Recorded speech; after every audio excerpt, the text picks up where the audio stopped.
Ella rindió una ofrenda de lo que tenía mayor valor.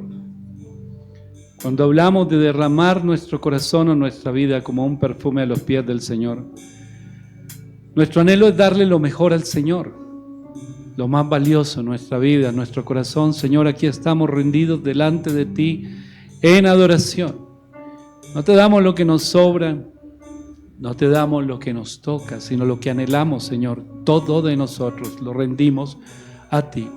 Yo te pido, Espíritu Santo, que sigas obrando en los corazones y que así como podemos adorar, exaltar tu nombre en libertad, con esa misma libertad podamos, amado Señor, recibir tu palabra. Nuestros corazones están listos, preparados para recibir tu palabra. Háblanos, Señor, háblanos, sigue hablando en nuestro corazón. No nos desampares, amado Señor, sino síguenos guiando y fortaleciendo cada día. Dice tu palabra, Señor, que tú perfeccionas la buena obra que comenzaste en nosotros. Y la perfeccionas, amado Señor, a través de tu palabra y a través de tu presencia. En el nombre poderoso de Jesús, te doy gracias en esta hora. Amén y amén. Aleluya. Damos gloria a Dios. Yo le doy la bienvenida, le invito que tome asiento y le doy la bienvenida en esta mañana a nuestro segundo servicio dominical, nuestro segundo servicio semanal, y le voy a invitar que vaya conmigo a la palabra de Dios, al Evangelio de Juan, al capítulo 16, Evangelio de Juan, capítulo 16. El título del mensaje es Más allá. Estuvimos hablando en el primer servicio de la esperanza y vamos a continuar hablando en este servicio también de la esperanza. La esperanza, y se lo quiero dar la definición que dábamos en el primer servicio, la palabra esperanza tiene un significado bíblico que es la expectativa segura y activa en las promesas de Dios. En el diccionario normalito, aquí el no bíblico dice creer que algo es posible, estado de ánimo optimista.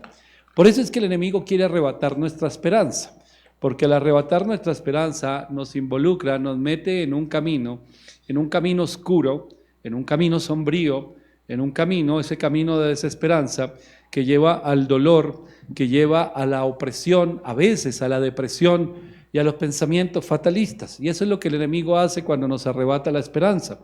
La Biblia nos habla, le voy a pedir a mi hermano que cierre la puertica. La Biblia nos habla a nosotros del valle de los huesos secos, y cuando miramos el tema del valle de los huesos secos, dice el Señor cuando le muestra a su siervo, y él ve prácticamente un cementerio abandonado. Pero a ese cementerio abandonado él envía una razón y con autoridad, proclama palabra, diles, así ha dicho el Señor, profetiza, así ha dicho el Señor, y empiezan esos huesos a unirse, las coyunturas, la piel, los músculos, todo. Pero falta un detalle y falta espíritu. También a través de la palabra viene el espíritu y se levanta y hay un ejército. Entonces el Señor dice que en ese momento lo que sucedía era que ese ejército se encontraba de esa manera porque habían perdido la esperanza. Entonces ahí vamos viendo, mi hermano, cómo el hecho de que el enemigo nos arrebate la esperanza nos lleva a nosotros no solamente a ese camino sombrío, sino también a parecer como muertos, hermano, en medio de la tiniebla y la oscuridad. Todos nosotros, todos, en todas las áreas de nuestra vida, reaccionamos de una manera diferente. Tenemos gustos diferentes, en la manera de vestir, en los hobbies que tenemos, en lo que nos gusta leer, etcétera. Tenemos hobbies diferentes, reacciones diferentes, nos gustan diferentes equipos de fútbol y así sucesivamente podríamos hablar de las muchísimas diferencias que hay entre todos nosotros, todos los que estamos aquí reunidos. Hay algo que nos debe unir, que es el propósito de Dios, la palabra de Dios. Pero hay otra cosa en la que nos parecemos mucho, y es cuando hay problemas, hermano. Cuando hay problemas, nuestro dolor sí que es igual. Podemos ver a la gente y entender lo que están viviendo, porque nosotros mismos o lo estamos viviendo o lo hemos vivido. El apóstol Pablo habla de esto, por allá en la carta a los Corintios dice que como hemos sido consolados, nos convertimos en un instrumento en las manos de Dios para consolar.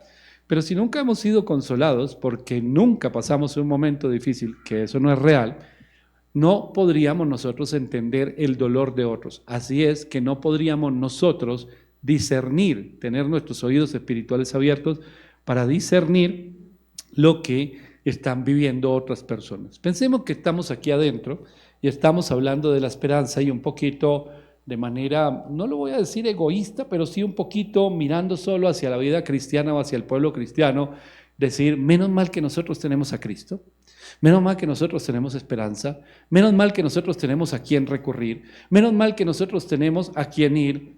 Imagínense los que no lo tienen. Imagínense los que están viviendo los mismos problemas que usted y yo hemos pasado, pero no tienen esperanza. Imagínense las personas que están pasando por crisis matrimoniales, por problemas con sus hijos y están afuera buscando. Dice por allá Job 23:3, hay una pregunta de Job en medio de su tristeza, de su angustia, dice la palabra de Dios, y él dice, si tan solo supiera dónde está Dios. Y eso es lo que la gente en el mundo está diciendo, si tan solo supiera dónde está Dios, o dónde encontrar algo que sane o que me ayude en este proceso o en este dolor que estoy viviendo. Lloramos igual todos, en eso sí nos parecemos. Bueno, hay unos que lloran con más dolor. Por ejemplo, Pedro, que hablábamos esta mañana de él, cuando dice la Biblia que lloró amargamente cuando negó a Jesús y volteó a mirar y Jesús lo estaba mirando. Y no era una mirada de rechazo y no era una mirada de desecharlo y decir, yo no te quiero a ti. No, era una mirada de amor. Y dice que Pedro, cuando lo miró, lloró amargamente, porque sabía, porque reconocía que había fallado. Y nosotros estamos en la misma situación de Pedro, y a veces lloramos amargamente porque sentimos angustia, porque hay dolor, porque hay sufrimiento, hermano. No importa su edad, no importa la raza, no importa su condición social. Vemos a las personas que tienen mucho dinero y que tienen mucha fama en depresión y en sufrimiento, y de pronto decimos, no, el sufrimiento mío es válido, pero el de él también es válido, hermano, porque no encontró en todo lo que tiene esa respuesta o esa plenitud de su vida. Dice un pastor, un formador de pastores, que se llama Joseph Parker, él dice, predíquele a la gente que sufre y siempre va a tener audiencia, porque todos de una u otra manera están viviendo situaciones difíciles. Pero ¿qué nos dice la palabra de Dios en cuanto a esto? El Evangelio de Juan, en el capítulo 16, si usted mira, ya esa parte del capítulo 16, Jesús les está hablando de la obra del Espíritu Santo, les está haciendo un llamado y también les está animando a algo, les dice la tristeza se va a convertir en gozo, luego les dice que Él es la victoria misma, y en el versículo 32 y 33 dice así, he aquí la hora viene y ha venido ya, en que seréis esparcidos cada uno por su lado, y me dejaréis solo, mas no estoy solo, porque el Padre está conmigo. Estas cosas os he hablado para que en mí tengáis paz. En el mundo tendréis aflicción, pero confiad, yo he vencido el mundo. Él está preparándonos para las aflicciones. La palabra aflicción traduce como pérdida. Lo que Él está hablando en todo ese capítulo 16, es más, este mensaje comienza en el capítulo 14 aproximadamente, donde Él está hablando ya de esa recta final, está dando las instrucciones y Él está preparando a los suyos. Preparando a los suyos está hablando de lo que Él habría de vivir y lo que ellos habrían de vivir y lo que nosotros habremos de vivir a causa del Evangelio. Y Él está diciendo, miren, todas estas cosas no es para estar tristes, todo lo que les digo no es para estar desanimados. Lo que les digo es para mantener nuestra mirada en el propósito de Dios, en el reino de los cielos, en el plan y el propósito que Dios tiene con cada uno, y pueden tener la certeza y la seguridad que así haya pérdidas, si haya momentos de dificultad, siempre podrán confiar en mí, en mi palabra, en la victoria y en lo que yo les voy a dejar. Que ahí estaba hablando capítulo 14 y 15 del Espíritu Santo, hermano. Entonces, cuando pasamos por dificultades sabemos a quién recurrir y sería muy fácil, y ahí se acabaría este mensaje, porque diría, hermano, cuando usted sufra, busque a Dios. Y esa es la realidad. Cuando nosotros pasamos por el sufrimiento, por la aflicción, ¿qué debemos hacer? Correr a la presencia de Dios. En vez de apartarnos, correr, rendirnos delante de Él. Si vamos a llorar, que sea a sus pies, en su presencia, no delante del enemigo, a decirle, ay, no me hagas más. No, es delante del Señor, porque Él es el que nos fortalece para poder seguir adelante en ese propósito. Y eso, vuelvo y repito, oírlo es muy fácil. pero ponerlo en práctica no es tan fácil. Porque cuando vienen esos momentos, lo decía en el primer servicio, es como si nos quitaran la luz. Y si nos quitan la luz, quedamos en oscuridad. Hablaba en el primer servicio del momento oscuro, el momento oscuro que vivió Pedro cuando él se sentía muy seguro de sí mismo, diciendo, yo no voy a fallarte, yo contigo voy hasta la muerte. Y al instante siguiente lo negó 3 veces, tal cual Jesús lo había dicho. ¿Qué sintió Pedro en ese momento, hermano? En el Evangelio de Lucas, en el capítulo 22, dice claramente que él fue y lloró amargamente y se sintió desechado y se sintió que Dios ya no tenía nada con él. Hermano, eso es lo que el enemigo quiere que nosotros sintamos. Por eso un versículo como este, en el mundo tendrán aflicciones, pero confíen en mí, que yo he vencido el mundo. El enemigo quiere que lo olvidemos. Entonces, en ese momento de aflicción, el enemigo quiere que nosotros tengamos la última palabra y él nos dicta cuál es la última palabra. Esto se acabó, no vamos más, renuncio, me voy, salgo corriendo porque ya no me soporto más esta situación. Y resulta que nosotros decimos que no podemos aguantar más peso, pero resulta que los mismos problemas que ya hemos pasado hasta el que tengo hoy me ha dado a mí que el Señor fortalezca mi fe y quizás yo diga y esté muy seguro que ya no aguanto más y resulta que sí, pero ¿debo qué? Fortalecerme en el Señor. Si no me fortalezco en el Señor, ya mis fuerzas humanas, Señor, dice tu palabra que tú das fuerzas al que no tiene ningunas y aquí estoy yo, ¿por qué? Porque se me acabaron todas las fuerzas. Ayúdame, pero estoy ¿qué? Clamando, orando. Cuando nosotros vemos a David, por ejemplo, en los Salmos, cuando vemos al mismo apóstol Pablo, ellos vivieron situaciones muy difíciles y las vivieron igual que nosotros las vivimos, igual que usted puede estar seguro, todo el que esté aquí reunido y todo el que esté oyendo este mensaje, las ha vivido y las va a volver a vivir en algún momento. Pero todos se fortalecían en el Señor. ¿En quién se fortalece usted? Porque si nosotros no nos fortalecemos en el Señor, tenemos el camino fácil y es el de la queja, y es el de desesperarnos y caer en el error, realmente en el error. Entonces Pedro, que es el personaje invitado hoy a estos 2 mensajes, dice la Biblia que Pedro se fue, ya estaba pescando otra vez, Jesús resucita y manda un mensaje a los apóstoles, a los discípulos, y dice, vaya díganle a los discípulos, dice la palabra de Dios por allí en el Evangelio de Marcos 16:7, vaya díganle a los discípulos y a Pedro, especialmente a Pedro, que yo resucité, que vaya y me busque, que me adelanto y que hay una reunión donde debemos estar. Eso se da en Juan 21. En Juan 21 viene el Señor y lo llama, le habla, me amas, lo estaba restaurando.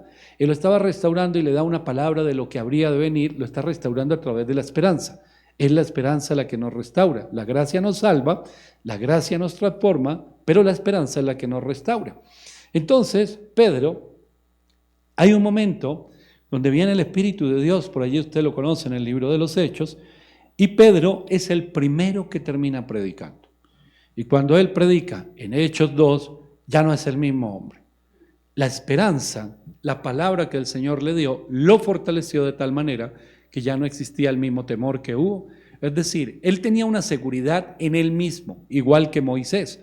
Moisés, dice por allá el libro de los Hechos, en el capítulo 7, Esteban hablando de esto, dice, Moisés era seguro en palabras y en obras, era un tipo firme, pero el que se encontró el Señor cuando la zarza ardía era un tartamudo, entonces no era el mismo hombre. Dice allí el libro de los Hechos, porque Moisés pensaba, él creía que el Señor iba a traer libertad a su pueblo a través de él, no se equivocaba, él tenía la razón, ese es el sentido del llamado o el sentido del propósito. Pero sabe una cosa, mi hermano, que no era el tiempo, porque esa confianza que él tenía, lo que lo hacía duro en palabra y en obra, era la confianza en él mismo. Pedro tenía la misma confianza, dijo, yo no te negaré. ¿Sabe usted y yo tenemos lo mismo? Nosotros confiamos en nosotros mismos y en realidad creemos que tenemos el control de las cosas y en realidad creemos que no vamos a fallar y en realidad creemos que no vamos a cometer errores y por eso le prometemos a la gente y le decimos, usted puede contar conmigo, yo no le voy a fallar. Pero luego nos damos cuenta que si fallamos, que tenemos debilidades. A Pedro le ocurrió todo esto, lloró amargamente y este hombre quería como ya volver atrás y decir, Dios me desechó. Porque viene el enemigo con la culpa, porque viene el enemigo con el señalamiento. Pero llegó alguien con una palabra de parte del Señor. A todos los discípulos vengan, Jesús resucitó, la tumba está vacía, ¿dónde está Pedro? Y por allá Pedro, ¿por qué me llaman a mí? Porque te mandó llamar a ti especialmente, hermano, tome esa palabra para usted, porque el enemigo nos quiere arrinconar, con usted ya no hay nada, pero cuando llega el mensaje del Señor es especialmente para ti, tú que fallaste, él sabía que Pedro iba a fallar, se lo advirtió. Pero no se acabó el plan y el propósito de Dios. Entonces Pedro empieza a predicar y comienza esa etapa de los discípulos que vemos en el libro de los Hechos y empiezan a ver la gloria de Dios y hay sanidades y hay milagros que el Señor hace a través de ellos y predican con denuedo y son transformados por el poder de la palabra porque hubo una transformación por la gracia, pero hubo una restauración por la esperanza que ellos tenían y predicaban de la esperanza lo mismo que nosotros predicamos en el tiempo de hoy. Yo le voy a invitar a la primera carta de Pedro al capítulo 1. Esta carta comienza haciendo un saludo a los expatriados. Un hombre que pasó por un proceso con el Señor, un hombre que fue débil, un hombre que negó al Señor, un hombre que Jesús le mandó un mensaje directo a él, un hombre que tuvo un encuentro, un hombre al que el Señor le dijo, ¿te acuerdas por allá cuando fui y te busqué en la barca y te dije que ibas a ser pescador de hombres? Pues han pasado 3 años, pero ahora es cuando esto empieza, hasta ahora, y yo te voy a guiar y tú vas a ser ese instrumento en mis manos. Hermano, puede que haya personas aquí que han sentido que ya todo se acabó, que se acabó el hogar, que se acabó el ministerio, que se acabó todo. ¿Por qué? Porque esa es la mentira del enemigo. Pero en el Señor tenemos esperanza. Mientras la esperanza se avive cada día, le va a permitir ver a usted claramente. Es un destello en medio de la oscuridad. En la oscuridad usted no puede ver para dónde coger. Ya no hay camino. Pero cuando viene un destello le muestra que todavía el Señor no ha terminado con usted. Y es más, que quizás en algunos apenas está comenzando.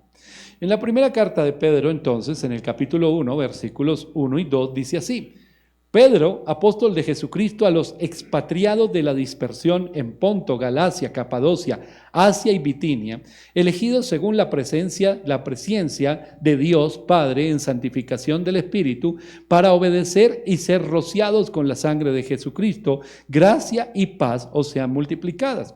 Los expatriados, hermano, no eran personas que vivían en otro lugar porque tomaron una decisión personal, como si ocurría, por ejemplo, en el libro de los Hechos, cuando el Pentecostés dice que vinieron de todas las naciones los judíos que estaban dispersos, que vivían en diferentes lugares por generación, por trabajo, por muchas cosas, y vinieron a adorar a Dios. No, los expatriados era la gente que había tenido que huir por la persecución, perseguidos por la fe, amenazados, torturados algunos, ellos tomaron la decisión de irse para todos esos lugares. A ellos está dirigida la carta. Esos expatriados somos nosotros mismos, cuando el enemigo nos hace huir por las circunstancias o situaciones, por nuestras propias debilidades, haciéndonos creer que para nosotros no hay esperanza. Y entonces dice aquí el apóstol Pedro que esas personas fueron elegidas por Dios, fueron elegidas para obedecer, para ser rociados con la sangre de Cristo. Es decir, tú que te fuiste, que de pronto has sido débil, que de pronto has tropezado, que hoy sientes que estás lejos del propósito de Dios, te quiero decir que no. Tú eres rociado, tú eres lavado con la sangre de Cristo. Es como Pedro diciendo, ven, te doy la mano para que te levantes, porque contigo todavía hay mucho trabajo. Dios va a hacer algo maravilloso. Hay un propósito maravilloso, hermano. 2 palabras que se utilizan mucho en la vida cristiana son el llamado y el propósito. Y sabe usted una cosa, que significan lo mismo. Llamado significa propósito. Es más, hay otra palabra también que en latín significa lo mismo y es vocación. Cuando alguien tiene una vocación para algo, eso significa propósito. ¿Por qué? Porque hay algo, dones y talentos que el Señor ha dado, un plan que ha establecido el Señor, y entonces Él dice, yo te llamo. ¿A qué nos llama el Señor? La gente que tiene un llamado y que dice, yo tengo un llamado grande. Cuando tenemos un llamado quiere decir, hay un propósito para mi vida, y vivir una vida con propósito es muy diferente a vivir una vida sin propósito, porque el propósito es lo que nos levanta todos los días. Hay algo que nos fortalece todos los días. Si yo sé que hay un plan de Dios conmigo, ejemplo, un domingo voy a la iglesia a servir a los hermanos, voy a ir a predicar, a encontrarme, vamos a alabar a Dios, vamos a recibir palabra, eso hace parte del propósito de Dios, entonces yo me gozo. Pero si no hay un propósito y si yo me siento que ya no tengo esperanza y soy desechado, siento que soy desechado por Dios y que ya para mí no hay nada, pues me despierto y me quedo un domingo en cama llorando con tristeza porque me siento solo, porque me siento indigno, porque nadie me ama. Mire la diferencia tan grande que hay en que nosotros entendamos cuál es el llamado de Dios. Cuando hay un llamado de Dios sobre su vida es porque hay un propósito y el Señor ha establecido todas las cosas para que ese propósito se cumpla. Romanos 8:28 dice que todas las cosas ayudan a bien, todo, lo bueno, lo malo y lo regular que pasa en nuestra vida, todo nos conduce o Dios hace que todo conduzca a que se cumpla su propósito, de acuerdo a su llamado, dice la palabra de Dios. Esa palabra de en sí misma, entender esto debería llenarnos de fortaleza. Pero el Señor nos ha advertido, no va a ser fácil, porque va a haber circunstancias difíciles. No va a ser fácil porque va a haber conflictos. No va a ser fácil porque va a haber diferencias. El viernes hablamos en una reunión de parejas que tuvimos antenoche allí en la sede de Gran América, que fue un tiempo precioso, hermano, en lo que el Señor empezó a hacer con las parejas. Y yo le decía algo a los hermanos en el púlpito, y es, todos los matrimonios pasan por el fuego. Al final algunos dijeron, hoy entendemos cosas que están ocurriendo, pero ¿por qué pasa por el fuego un matrimonio? Sabemos que pasamos nosotros por el fuego y somos probados por Dios y pasamos por el fuego individualmente, pero en el matrimonio también, claro que sí. Porque Dios con su matrimonio también tiene un plan, porque los propósitos que tiene con dos personas aparte, cuando los une en el propósito, en el llamado del matrimonio, con los dos también lo tiene y ese matrimonio también es probado. Ay, pero el Señor parece que le gustara hacernos sufrir. No, para nada. Pero nos advierte que igual vamos a sufrir, pero nos dice, pero mírenme a mí, yo estoy ahí. ¿Por qué? Porque yo soy el que los voy a fortalecer en medio de esas circunstancias. ¿Dónde dice en la Biblia algo que nos conduzca a pensar que lo que usted está diciendo, pastor, es real? Muy fácil, 2 Corintios 3:12, dice la Biblia. Y también todos los que quieran vivir piadosamente en Cristo Jesús padecerán persecución. Y ese es uno de los muchos versículos. El Señor nos dice, yo te voy a dar a ti descanso. Venid a mí todos los que estáis trabajados y cargados y yo os haré descansar. En el Antiguo Testamento, en el libro de Éxodo, está preguntando por allí Moisés, o está afirmando, Señor, si tú no has de ir con nosotros, no nos envíes. Y entonces el Señor le dice, tú has hallado gracia en mis ojos y yo voy a ir con ustedes. Y cuando yo vaya con ustedes, ¿qué les voy a dar? Descanso. No es porque el camino sea largo y se van a cansar, es que la opresión los va a querer hacer salir corriendo. Entonces, mi hermano, vivimos en un medio de un mundo caído, donde hay caos, y donde muchas cosas van a pasar. ¿Nos vamos a enfermar alguna vez? Claro que sí. ¿Tendremos alguna diferencia en la pareja? Por supuesto que sí. ¿Pasaremos por alguna vez por una situación económica? Claro que sí. Muchas cosas pueden pasar. Pero dice la palabra de Dios que el Señor nos fortalece en medio de todo esto. Entonces, a esos afligidos, volvamos a la primera carta de Pedro, Él les escribe y les habla.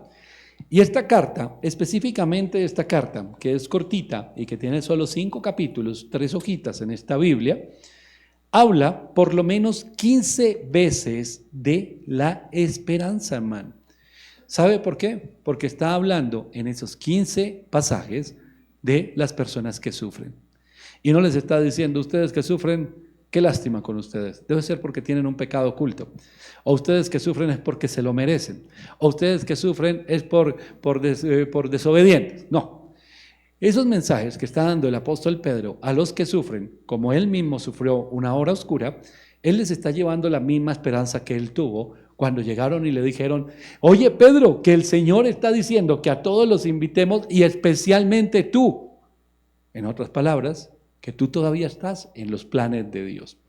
Por lo menos 15 veces entonces, a los que sufrían, y estos sufrían por el nombre de Cristo, por hacer lo bueno, y entonces Él en medio de esos sufrimientos los está animando y les está diciendo, óyeme mi hermano, si tú estás pasando una situación difícil a causa de tu fe, ánimo, tranquilo, Tú estás siendo probado en un momento, el Señor permitió, porque el Señor podía quitarnos los problemas en una milésima de segundo, hermano. ¿Y por qué no lo hace? Porque nosotros tenemos que enfrentarlos. Si a usted le pregunta a un niño o un joven, o si aquí hay algún adulto que lo pregunta, ¿y por qué tiene uno que estudiar matemáticas si yo no iba a ser matemático? ¿Y por qué estudiar matemáticas después cuando revuelven eso con letras y todo? Y Dios mío. Y cálculo y trigonometría y física y hasta cuántas cosas se inventaron. ¿Por qué tiene uno que estudiar eso si eso no sirve para nada? ¿Perdón? En la universidad va a haber algo que se llama procesos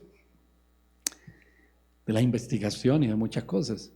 Pero sobre todo las matemáticas, bueno, a usted las matemáticas le sirven para hacer un presupuesto y eso es bien importante.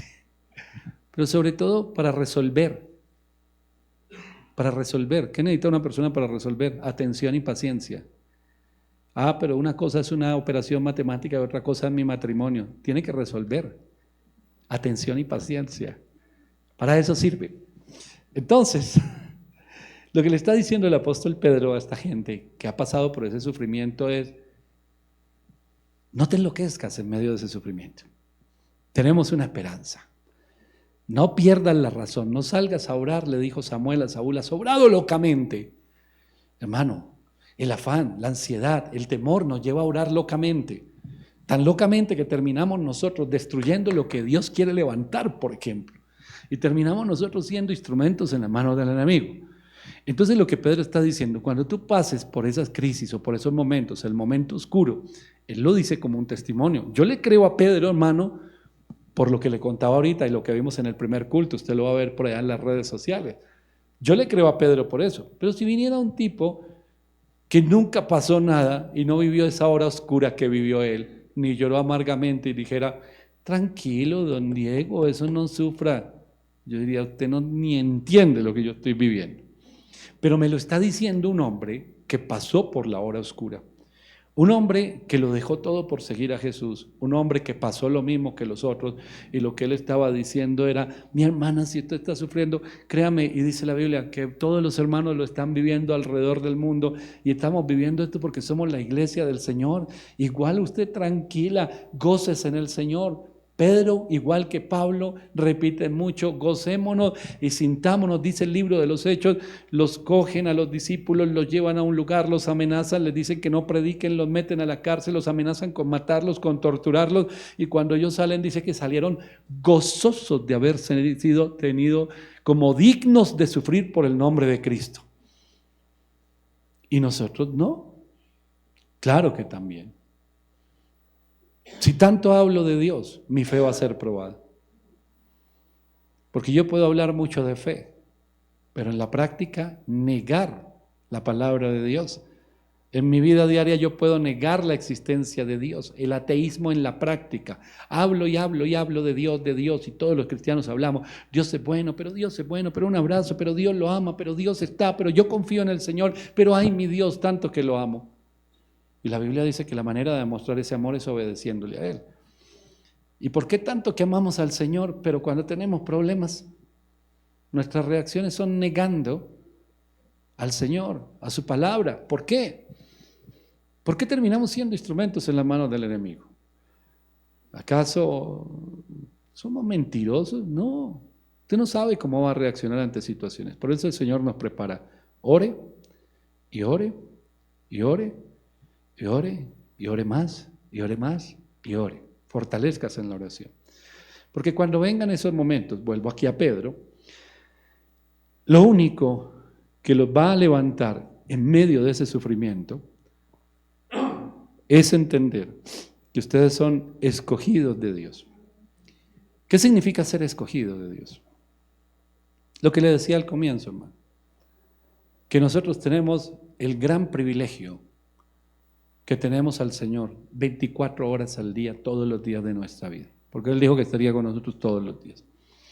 Yo no tengo que pedir una cita y decir como en el servicio médico, pedir una cita y a ver para cuándo, 6 meses, 1 año, me morí ya en ese tiempo. No, el Señor está ahí, ahora, ahorita, en 1 hora, si usted lo necesita, ahí está.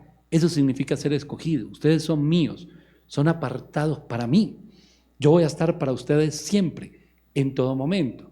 Entonces nosotros tenemos ese privilegio. Los sufrimientos los vamos a tener, pero Él está ahí 24 horas. Y si el dolor lo siento en la madrugada, será muy tarde a las 11 de la noche molestarlo. No duerme el que te guarda, el que te cuida, no duerme. Será muy temprano a las 3 de la mañana. Y si a las 2 de la mañana lloro amargamente, ¿acaso Dios estará pendiente de mí? Sí. Y eso es lo primero que debemos tener claro. Somos escogidos por el Señor, tenemos a Cristo. Y eso nos da a nosotros una responsabilidad. Yo debo enfrentar situaciones. Sí o sí las voy a enfrentar. Diego García, en los planes de Dios está que tú enfrentes dificultades. Y esas dificultades, el Señor las permite para acercarme más a Él, para conocerlo más, para ver la gloria de Dios, para ver milagros, para aprender a actuar con fe, para resolver las cosas con fe y de acuerdo a la palabra. Listo, Señor, y eso es todo. Semejante prueba, no, ni en la universidad, ni en el colegio vivimos esas cosas. ¿Y todo eso para qué? Para poder llevar esa esperanza al mundo. Ese es el propósito, no hay otro. Porque cuando yo sufro y me refugio en el Señor, y Él toma mis lágrimas, y Él me fortalece, y Él me levanta, y Él me restaura, y Él me anima, entonces yo le doy gracias a Dios y digo, y si no te tuviera a ti, ¿dónde estaría? Habría muerto, dice el salmista, si no fuera por ti yo ya habría muerto.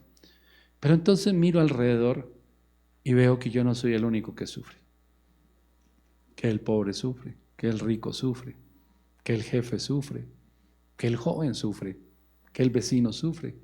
Y los puedo mirar y decir, bueno, yo te tengo a ti. ¿Y ellos? ¿A quién tienen? Por eso la gente se quita la vida. Por eso los hogares se destruyen, porque perdieron la esperanza. Por eso la gente tiene miedo. El mundo tiene miedo. Hablaba de Job 23:3. Si tan solo supiera dónde está Dios. La gente lo que está buscando, si así no lo sepan a ellos, es a Dios. Y nosotros, la iglesia, tenemos la respuesta.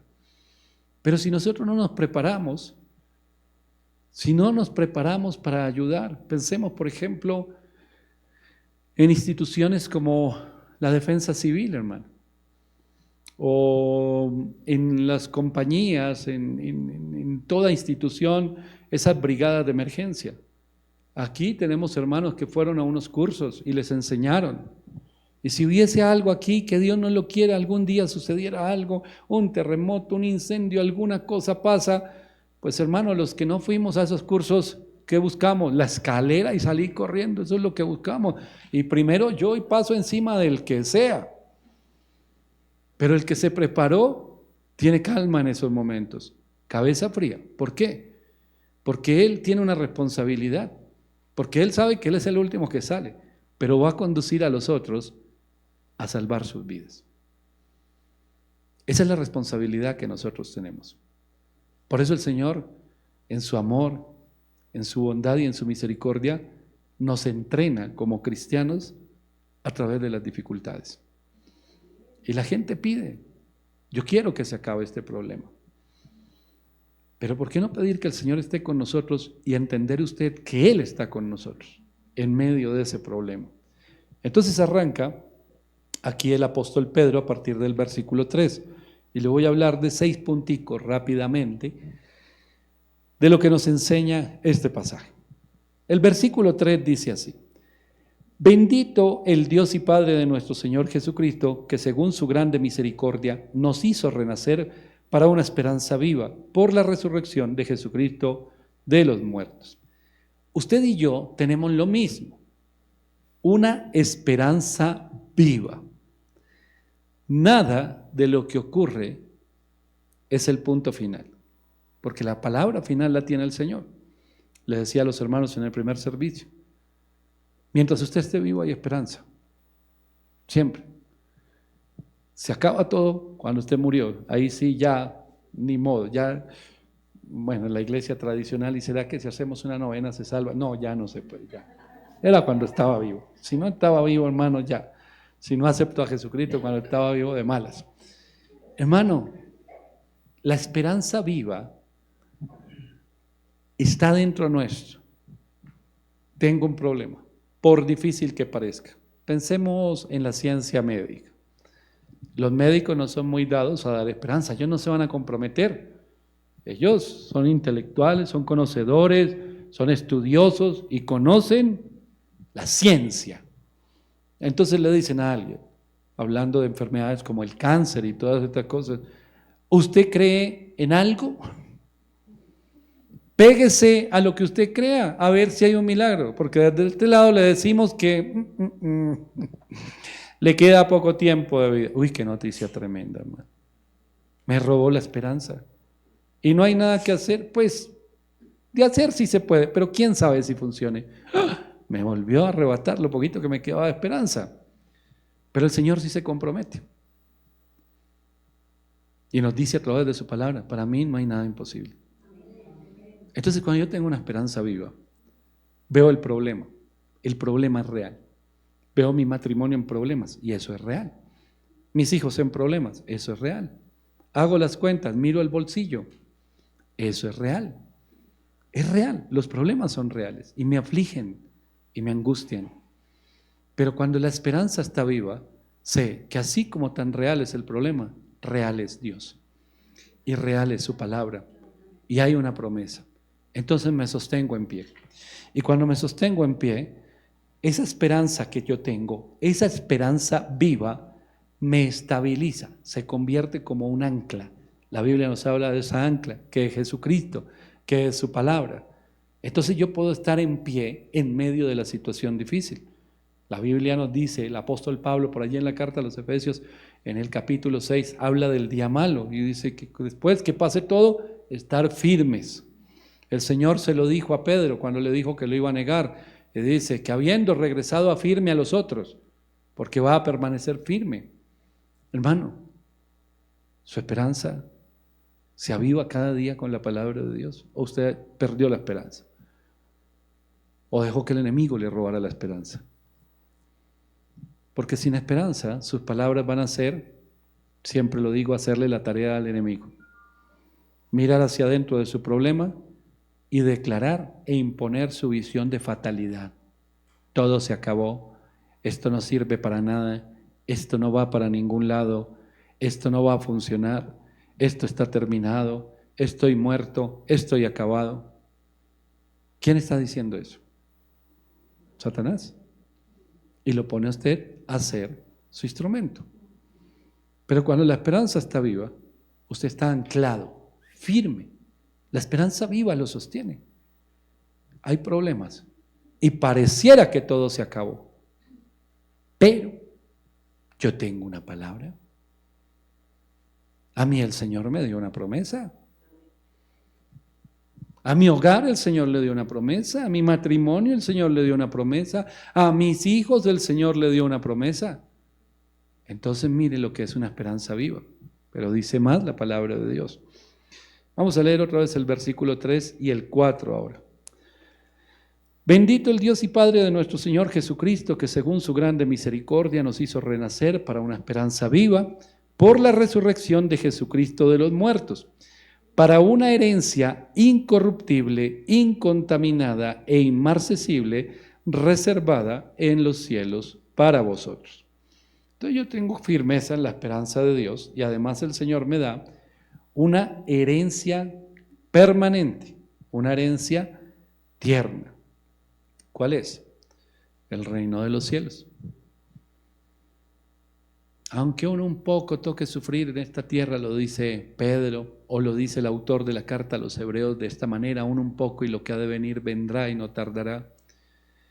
Hermano, cuando usted tiene una expectativa clara, le voy a poner un ejemplo, estamos ya entrando en la recta final de este año, y de pronto usted a final del año pasado, hace exactamente un año, en esas promociones que sacan en los almacenitos, se compró unas vacaciones.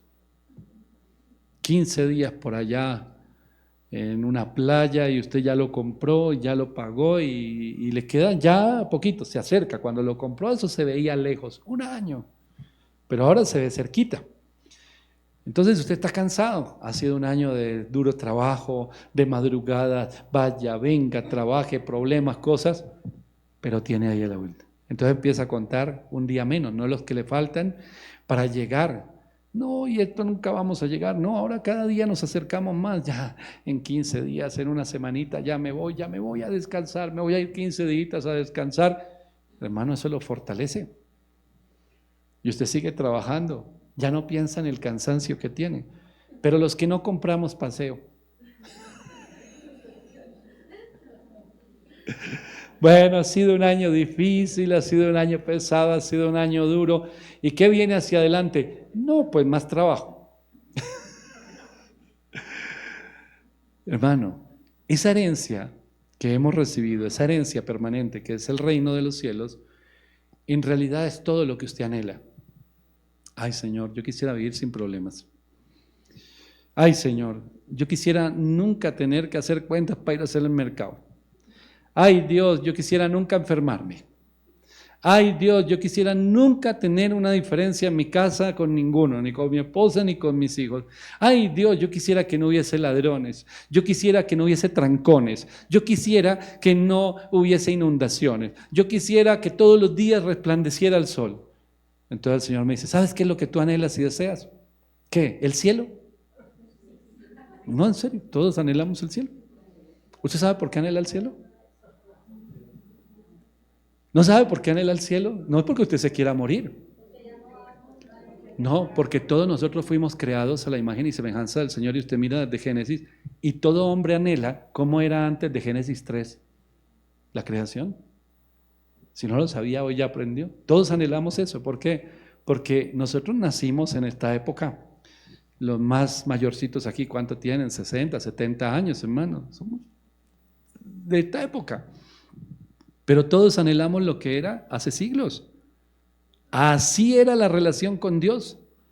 Génesis 1, Génesis 2, cuando el Señor establece el Edén. Todo ser humano anhela el Edén. Todo ser humano. ¿Por qué eso está en nosotros implícito?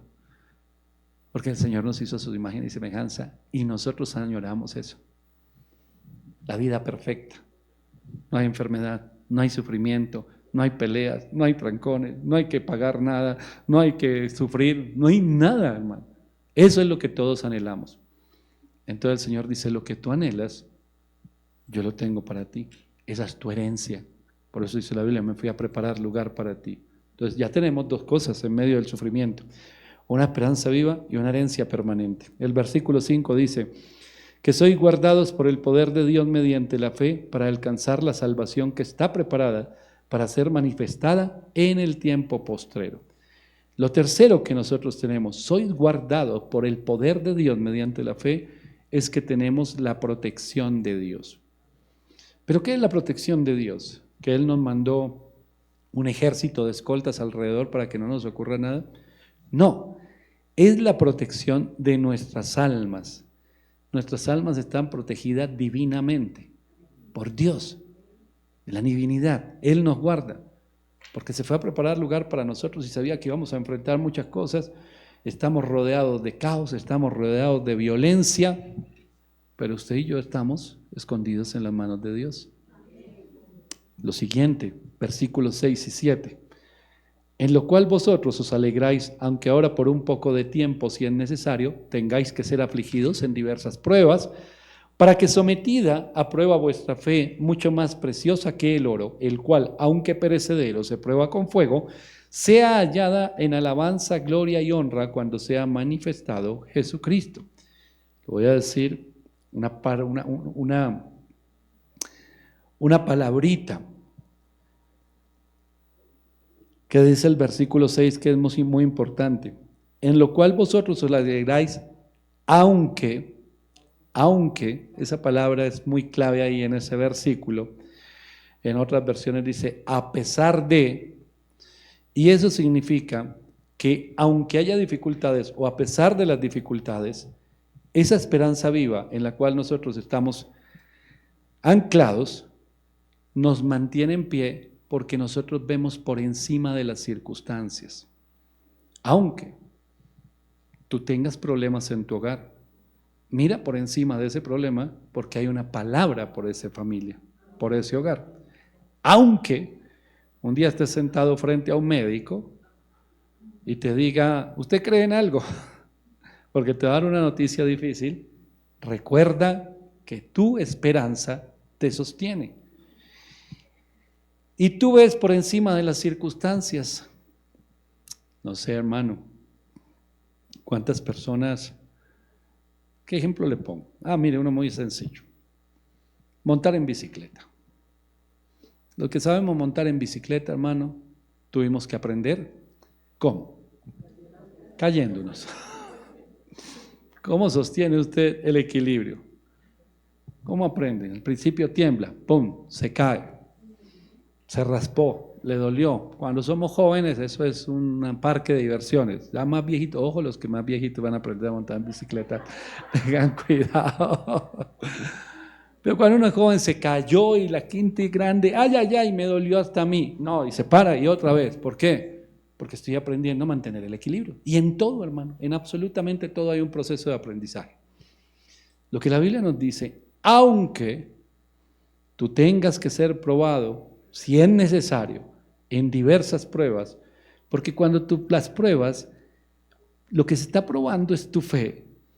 Y entonces va a ser mucho más preciosa que el oro. Hermano, nunca mire los problemas como el final. Mírenlos como parte del propósito o del proceso. Señor, ¿tú qué esperas de mí en este proceso? En esta prueba. Tú me estás probando. Y es necesaria esa prueba porque esa prueba me conduce a Dios. A la confianza, a la palabra, a la realidad con Él. Y también me conduce a tener sensibilidad de ver a los otros que están siendo en ese momento probados. Cuando yo ya sé montar en bicicleta, puedo enseñar a mis hijos a montar en bicicleta. Y ya sé que si ellos se caen, es parte del proceso. Pero si yo no he pasado por ahí, yo le meto miedo a mis hijos. No monten en eso que es peligroso. Por eso yo nunca aprendí, porque era peligroso. Y mi mamá tampoco nunca aprendió porque era peligroso. Llevamos muchas generaciones que no aprendimos. Y así hay muchas generaciones que tienen miedo y le tienen miedo a los problemas. Hermano, usted tiene todo lo que necesita para resolver y enfrentar esos problemas. ¿No es que tiene a Dios? Y tiene una palabra como esta. Hay más, el versículo 8. Dice, a quien amáis sin haberle visto, en quien creyendo, aunque ahora no lo veáis, os alegráis con gozo inefable y glorioso. Recuerde siempre, hermano, que usted tiene un Salvador, que puede que no lo vea de una manera natural, pero pensemos en Sadrach, Mesach y Abednego. Fueron 3 metidos al horno y cuando el rey miró dijo, pero hoy hay 4. Acuérdese siempre, cuando usted vaya por un lugar o por un proceso de su vida y usted diga, ¿qué solo estoy? Acuérdese que los otros están viendo, pero van 2, porque el Señor va con usted. Usted tiene un Salvador y Él va con usted y camina con usted en todos los procesos y en todas las situaciones, hermano. Dígame cómo no tener esperanza. Yo conozco personas, yo tengo una amiga que ella todo el tiempo, cuando viene la carga de cualquier cosa, dice, como yo soy sola. Ella es conocedora de Dios, ya es cristiana, por eso siempre la corrijo. ¿De qué sola está hablando? Sí, yo como soy sola, yo no tengo a nadie. Entonces, ¿a qué va la iglesia? ¿Para qué tanta palabra? Nunca está solo, tiene un Salvador, está al lado suyo. Entonces, vamos hasta aquí, que todavía falta un poquito. Usted tiene una esperanza viva, tiene una herencia permanente, su mirada está puesta allá, tiene la protección de Dios. El versículo 6 y 7, el punto anterior es que su fe va en aumento, aunque a pesar, eso quiere decir que su fe va creciendo, y ahora usted está seguro que nunca está solo. Si nada más con esos puntos, y nos queda un hito final, hermano, usted no se sacude, debe sacudirse. Es la presencia, es el Espíritu de Dios, es la palabra de Dios. Sacudirlo a levantarse de la situación. Todos sufrimos igual, pero los creyentes tienen una salida de ese camino oscuro, difícil, que es el sufrimiento y el dolor. ¿Quién es? Cristo. Versículo 9. Obteniendo el fin de vuestra fe, que es la salvación de vuestras almas. Usted tiene libertad. Es el último punto.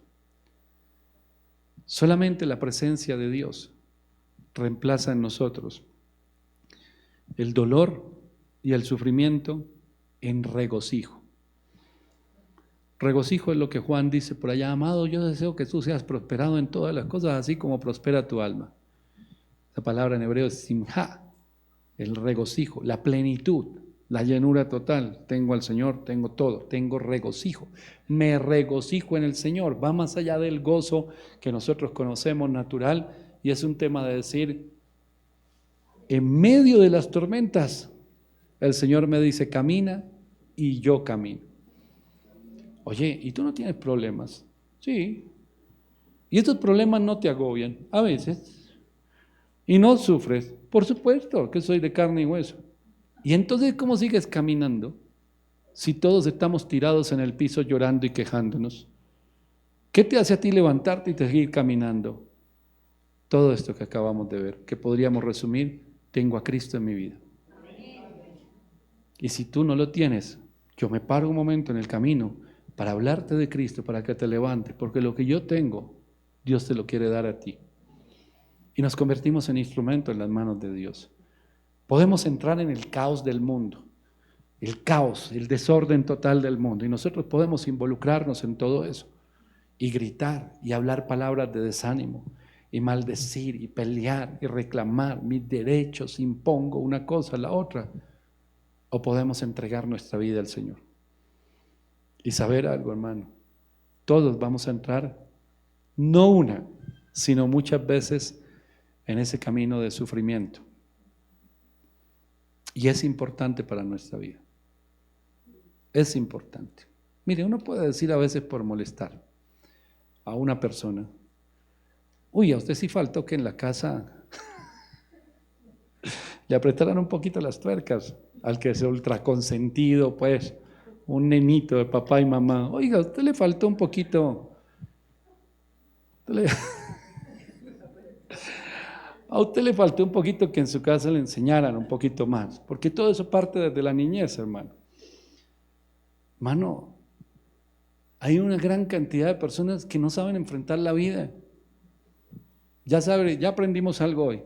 Yo quisiera una vida perfecta, la hay en el cielo, pero solo es para los que pasan en medio de las pruebas. Los otros se quedan por la mitad y no. Allá hay una vida perfecta, la que tú quieres, la vida feliz. Esa es la herencia que tú tienes. Listo, yo la quiero. Listo, entonces pasa por este camino. ¿Cómo se llama el camino? Se llama sufrimiento. ¿Perdón? Eso no es de Dios. Eso no puede ser de Dios. Que yo pase por crisis, que yo tenga una enfermedad alguna vez, que tenga un dolor, que tenga problemas. Ay, y ahora yo cómo enfrento todo eso si en la casa no me enseñaron.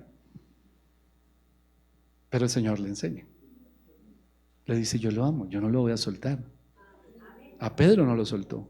Vaya, avísenle a todos y a Pedro, y lo buscan a Pedro, y después cuando él se aparece a ellos, Juan 21, léalo en casa, viene y busca a Pedro, lo saca aparte y le dice: aquí estoy, tú me amas. Y el otro le dice: sí. Le dice: hombre, que ya no respondas así, ya no vivas en tu propia seguridad, te estoy hablando de un amor incondicional, de un amor, mejor dicho, tú vas a dar la vida por mí. Entonces Pedro le dice: no, pues ya que te digo, tú me conoces, entonces te voy a hacer, ¿te acuerdas que te dije hace 3 años que te voy a hacer pescador de hombres? Llegó el momento, tú vas a apacentar mis ovejas. Listo. Y el otro se pone a compararse: y el que tú amas, ¿qué? A usted no le interesa el otro, estamos aquí con usted, hermano. Pero es que ahí hay uno que es mejor que yo, y a usted, ¿quién le dijo que será mejor? Céntrese en usted. Y entonces, ¿qué hay que hacer? Yo te voy a fortalecer para pasar por el sufrimiento. Es necesario para que te acuerdes siempre que sin Dios no eres nada. Para que te acuerdes siempre que este tránsito por esta vida, solamente con Dios podemos vivirlo.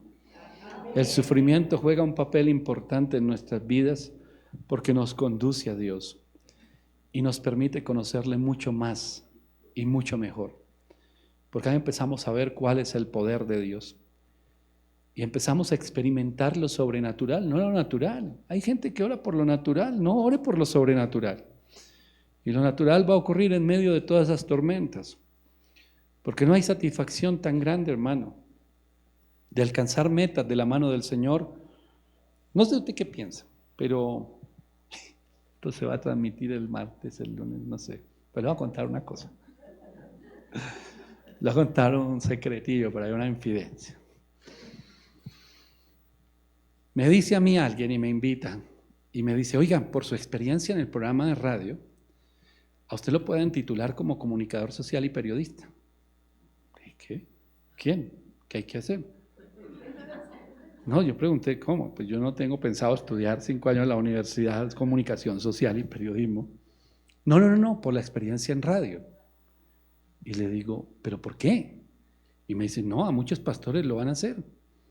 Le digo, venga, pero cuénteme más sobre el asunto porque me parece raro, me pareció más raro todavía y de pronto un poquito incómodo. La pastora Liliana es comunicadora social y periodista y a ella no la llamaron para regalarle el título, ella fue a la universidad 5 años. Entonces yo dije, venga, ¿cómo es que es esta historia? Y entonces me cuentan y yo miro, se pegan de una norma, una cosa por allá y paga 3 millones y ahorita en diciembre le damos el título. Me indignó realmente, ni siquiera por la plata, pero a mí me indignó. ¿Cómo me van a regalar un título de comunicador social y periodista? Yo soy un predicador y estoy en radio y televisión hace mucho tiempo, pero no estoy buscando la noticia, ni sé hacer una entrevista, ni sé investigar, ni hacer todas esas cosas que enseñan a los comunicadores sociales y periodistas.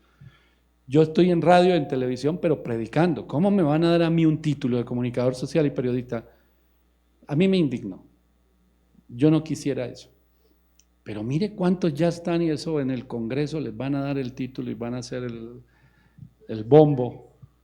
Hermano, eso es un torcido, es un atajo, una tontería. Es una tontería. A mí me indigna. Pero si yo quisiera algún día ser periodista, iría a la universidad, estaría 5 años en la universidad y un día me entregarían un título y la satisfacción sería, yo le invertí a esto, tiempo, trabajo. Yo admiro mucho a las personas que trabajan de día y estudian de noche. Wow, siempre me parecen a mí unos tesos, hermano. Llegar tarde en la noche a hacer tareas, trabajos y al otro día, uy, eso sí, cuando se gradúan, hermano. Eso sí quieren estar satisfechos. Véalo.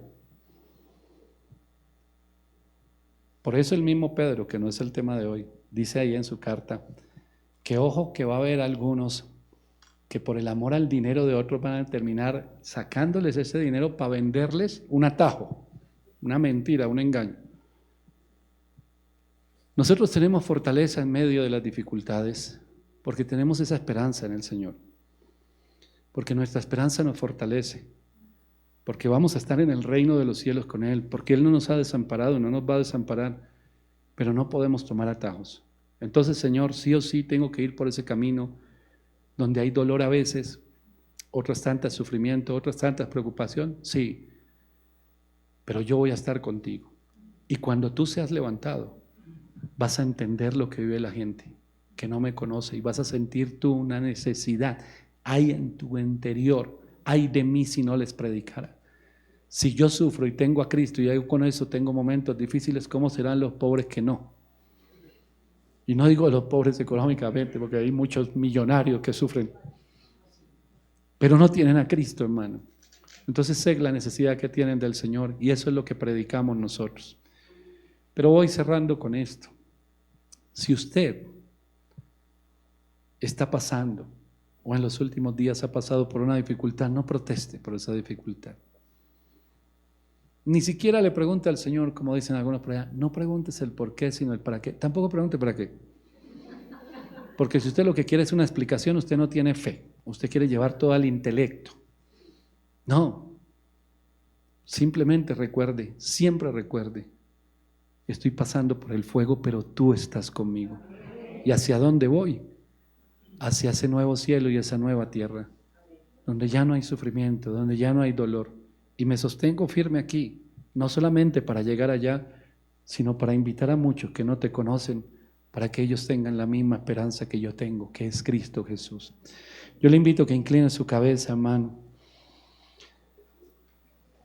Pedro pasó por procesos, por dificultades, y él cuando escribió esta carta, por eso le digo, habla 15 veces a los que sufren. Él está diciendo, yo sé lo que tú sientes. Pero no solo Pedro sabía lo que ellos sentían, porque a Pedro primero se lo dijo el Señor. Y por eso dijo, y vaya, díganle a Pedro. Y cuando se apareció a él, cuando se reveló a él y vino y conversó con él, le amó. Y le dijo, yo sé lo que tú estás sintiendo. No es porque el pastor Diego le diga a usted, yo sé lo que usted siente, hermano, que yo he pasado por ahí. Es porque el Señor sabe lo que usted siente. Pero Él quiere que hoy recuerde, hoy, por algo especial lo trajo, que recuerde que Él está con usted, que recuerde que usted tiene un Salvador, que recuerde que esos procesos lo conducen a conocer más al Señor. Y cuando conocemos más a Dios en medio de las dificultades, de los sufrimientos, sí que podemos darnos por bendecidos, hermano. Si no hubiera pasado esa situación, no te habría buscado con todo el corazón, Señor. Pero fue necesario que la pasara. Y qué bueno que me recordaste en todo momento que estabas conmigo. Y qué bueno que en todo momento me diste fuerzas para seguir adelante. En el nombre poderoso de Jesús. El Espíritu de Dios está obrando en ti. Tú no estás solo. No estás sola. Tienes un Salvador. Él está contigo. Mi hermano, el enemigo perdió en la cruz del Calvario. Él fue vencido. Y hoy lo vemos caer vencido y derrotado. Porque el enemigo quería hacernos creer que el sufrimiento era castigo o era abandono de parte de Dios, y no lo es. Más allá de ese sufrimiento, hay una victoria y una bendición que te espera. A todos el Señor no va a dejar a mitad del camino y no nos va a dejar a mitad de los procesos. Comencé este mensaje diciendo, todos somos diferentes, hermano, y nos gustan cosas diferentes y tenemos hobbies diferentes, pero cuando sufrimos todos lloramos igual, y todos alguna vez hemos llorado. Soledad de la habitación, en casa, y todos algún día nos hemos sentido como que nadie nos entiende. Hablar a nuestro corazón hoy, a nuestro espíritu. En el nombre poderoso de Jesús, yo te doy gracias, Señor.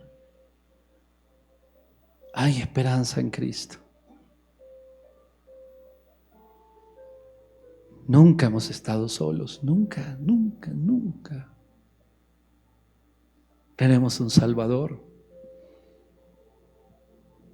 Y nuestras almas están divinamente protegidas por Él. Hay que dejar a un lado el temor. Y debemos avanzar. No huir de las circunstancias, no huir de los problemas. Debemos enfrentarlos, pero no en nuestras fuerzas, no a nuestra manera, a la manera del Señor. Confía. Confía en el Señor, en el nombre de Jesús. Confía. Confía en Dios. No tengas temor. Mira la herencia que Él te dio, donde no hay dolor, donde no hay tristeza, allá donde te está esperando. Pero todavía falta. Porque vas a llevar el mensaje del Evangelio a muchos.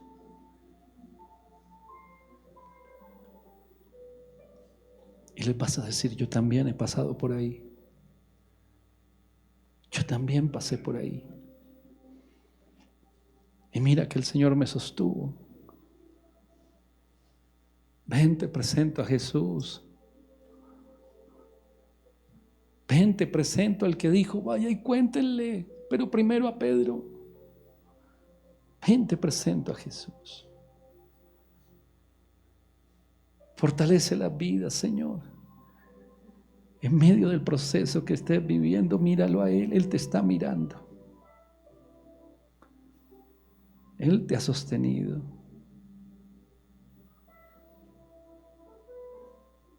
Y Él seguirá caminando contigo en el nombre de Jesús. Todo dardo, todo sentimiento de culpa, de rechazo, de abandono, es echado fuera ahora en el nombre de Jesús. El Señor no te ha dejado y no te va a dejar. Pedro se sintió en su hora oscura cuando negó a Jesús. Quizás pensó, ya para mí no hay esperanza, no hay nada. Por eso el Señor dijo, vaya, díganle a todos y a Pedro que me ha adelantado a la cita. Hoy el Señor está hablando a los corazones, está hablando a tu vida. Ve a la cita con el Señor hoy. Él se adelantó, Él te está esperando. Allí en casa, en tu cuarto, en tu lugar secreto, en tu estudio, en tu sala. Él está esperándote para recordarte esto que hablamos hoy. Tú no estás solo. Tú no estás solo.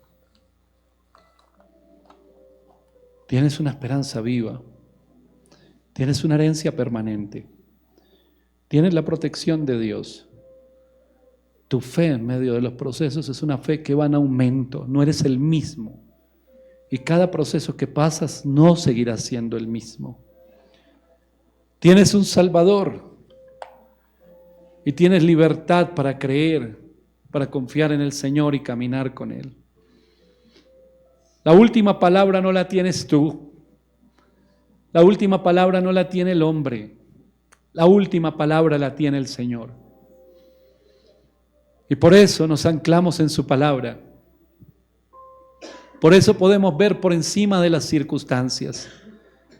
Y por eso yo doy gracias al Señor, que a nuestro alrededor no solo tenemos la palabra de Dios, la Biblia, cartas como esta carta de Pedro, sino hombres que como Pedro nos pueden levantar los brazos y decir, hermano, yo pasé por momentos difíciles también como tú, pero lo miré a Él y recordé todo lo que Él había hablado. Y esa esperanza que había en mi interior se avivó, se avivó. Él no me dejó.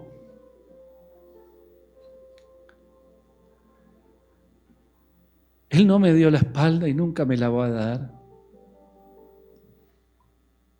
Él no me desechó de sus planes. Es más, Él prometió estar conmigo todos los días y aquí está conmigo. No camino solo, estoy con Él. Siempre, siempre estaremos dos. Ahí está Jesús contigo, dándote fortaleza. Hermano, en ningún momento dice el Señor que tus problemas se acabaron. En ningún momento Él dice eso. Porque Él sabe que este es un mundo caótico. Pero lo que sí te dice es que en medio de este mundo lleno de pecado y caótico, Él siempre te va a acompañar, siempre, siempre. Él está contigo.